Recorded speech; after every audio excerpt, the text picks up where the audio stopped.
release last night, the WNBA, PA, the Players Union, they're crashing out. They're crashing out, and they look less and less professional by the moment. Fans are recognizing this. There are things that they cannot keep this from getting personal. That statement perfectly highlights why these negotiations have become so controversial. The WNBA Players Association released a statement that many people viewed as one of the most aggressive labor responses in recent sports history. The reaction from fans was immediate and surprisingly negative. Many people who initially supported the players have now started leaning toward ownership's side. That's a rare outcome in a labor dispute, where public sympathy usually favors the workers. So what exactly caused the conversation to shift so dramatically? This was their statement, quote, you may be like, Rhodes, you got glasses on. Yeah, because they released this statement with this tiny-ass writing on it. I don't think... no, that doesn't do anything for increasing image size like that. So, at midnight, the 2020 WNBA WNBPA collective bargaining agreement will expire. Despite demonstrating our willingness to compromise in order to get a deal done, the WNBA and its teams have failed to meet us at the table with the same spirit and seriousness. To understand the situation, it's important to look at how everything unfolded. When the 2020 WNBA collective bargaining agreement officially expired, league owners made a notable decision by publicly announcing that they would not lock out the players. Many observers viewed that move as a positive step because it projected stability and cooperation. Shortly afterward, the Players Association organized a public demonstration that included an inflatable rat outside the NBA store in New York. While the display was intended to symbolize a traditional labor protest, critics argued that it sent the wrong message. In modern labor disputes, public perception can be just as important as the negotiations themselves. The side that appears more reasonable often gains support from fans. In the WNBA, that support matters greatly because the league's financial situation has always been a major part of the conversation. Critics argue that when negotiations involve a league still working toward long-term profitability, both sides must be especially careful about how their actions are perceived. The Caitlin Clark boom, they care about that kind of shit, but actual sports fans don't. Not only do they not care, they don't want to hear about it. So, let's keep going here. Players care deeply about their fans, take pride in honoring that loyalty every time they take the court. The league's tactics harm current and future players and marginalize the very people who show up for the game in communities across the country. This misguided approach will not work. In the face of the league and team's actions, players remain undeterred, unafraid. The difference in messaging between the two sides quickly became a major talking point. The Players Association released a lengthy statement that focused on issues such as pay equity, player treatment, and concerns about certain league proposals. The language was passionate and direct, presenting the dispute as part of a broader conversation about fairness and respect. In contrast, the league's response was much shorter and focused primarily on business matters. League officials highlighted recent growth, expressed support for increasing player compensation, and emphasized the importance of maintaining long-term financial stability. To many observers, the two statements created very different impressions. One side appeared focused on advocacy and pushing for change, while the other appeared focused on reaching an agreement and discussing financial realities. Fans quickly reacted online, and many comment sections became filled with debate about which side was handling the negotiations more effectively. As a result, public opinion began shifting in ways that few people expected when the negotiations first started. To secure a transformational new CBA, this agreement must include a salary system tied to a meaningful share of the revenue that would not exist without player labor, mandate professional working conditions, and require protections that honor players who built the league and set the next generation up for success. Make no mistake, pay equity is non-optional, and progress is long overdue. We urge the league and its teams to meet this moment the players have already and will continue to do. Let's look at the core issue in these negotiations, because the difference between what the players are requesting and what the owners are offering explains why tensions have become so high. According to reports, ownership has proposed major salary increases that would significantly raise average player earnings. Maximum contracts would increase, and rookie deals would also receive meaningful boosts.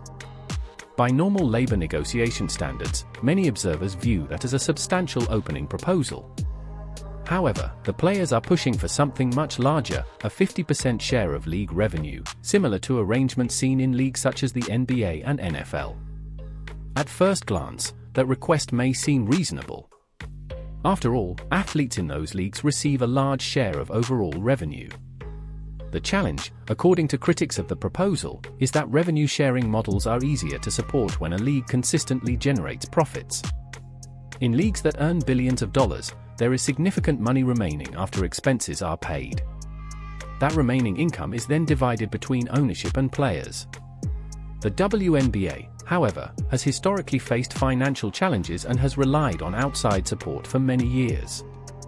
Critics argue that tying compensation directly to gross revenue before the league consistently turns a profit could create additional financial pressure as expenses continue to grow alongside revenue. I mean, people are like team owner at this point. I mean, they have made them. If it's amazing that WNBA players made themselves feel even more insufferable than prior. That's amazing to me. That's even possible. A lot of people. Insane statement from the PA. There we go, right there. Second comment. Insufferable Players Union.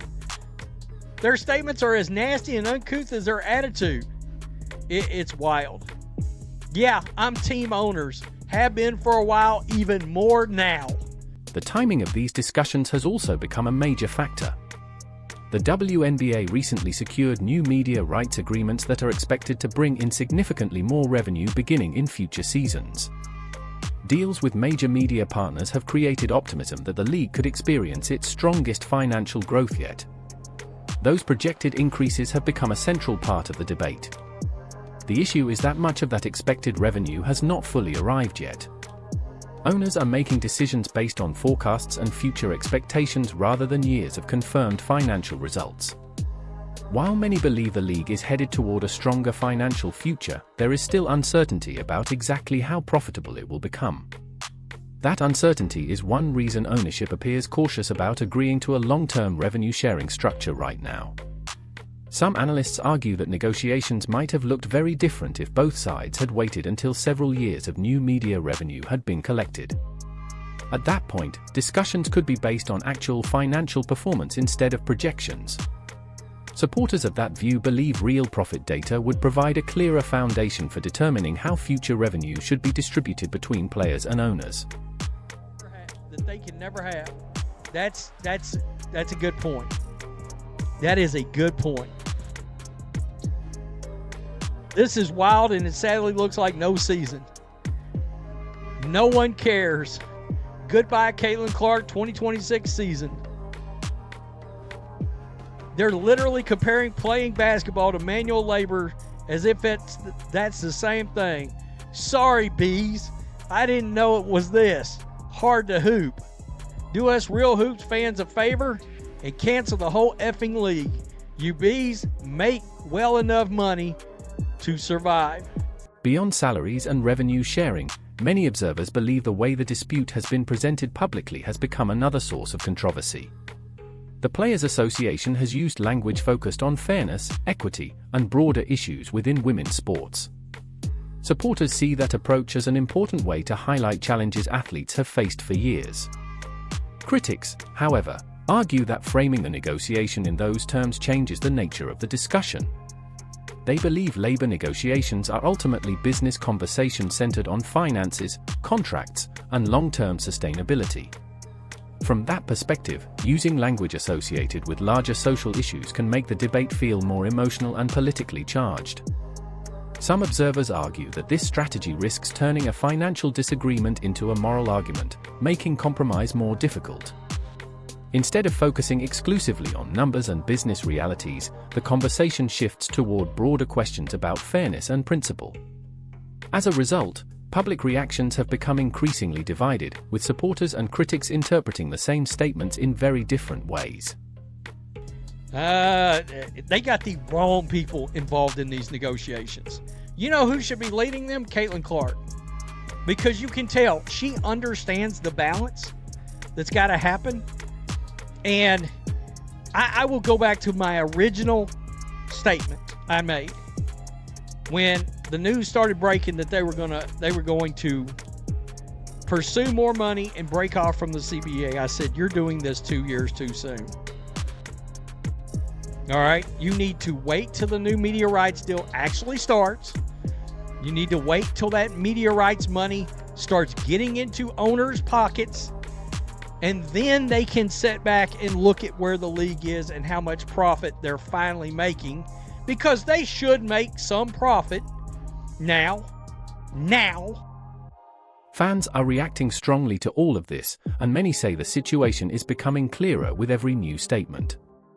In online discussions, a common view is that the WNBA is not paying players less because of unfair treatment, but because the league itself does not generate enough profit to support higher salaries. From that perspective, it becomes a question of financial reality rather than discrimination. Critics argue that when economic limitations are described in moral terms, it can reduce trust and make the message less convincing to neutral fans. Another major issue is how the league has positioned itself in the public eye over the years. The WNBA has often been seen as more than just a sports league, also representing broader ideas about equality and social progress. While this identity has long been supported by its original fan base, it has created a divide as the audience has grown. Many newer fans who recently started watching because of rising stars like Caitlin Clark are more focused on the basketball itself rather than the messaging around it. As a result, the way the Players Association is communicating during negotiations is being viewed differently by different groups of fans, with some seeing it as too emotional or activist-driven for a business discussion. Supporters of the league point out that players do have valid concerns, especially regarding travel conditions, facilities, and past salary structures that force many athletes to play overseas to earn a stable income. These issues are widely recognized and, according to reports, some improvements have already been included in recent proposals. However, critics believe the current communication strategy is overshadowing those gains and making the disagreement appear more hostile than necessary.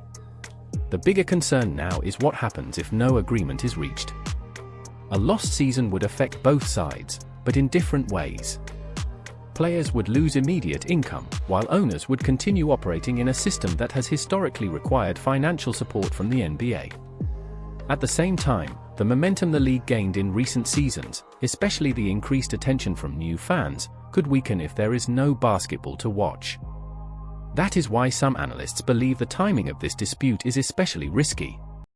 From a negotiation standpoint, some observers argue that the most practical approach for players would be to accept the current salary increases, secure improvements in working conditions, and return to revenue-sharing talks once the league has a clearer financial picture in the coming years. Others disagree and believe players should continue pushing for a larger share now. At this point, both sides remain firm, and public opinion has become a major part of the pressure surrounding the talks. What happens next will likely depend on whether either side is willing to adjust its position before the situation escalates further.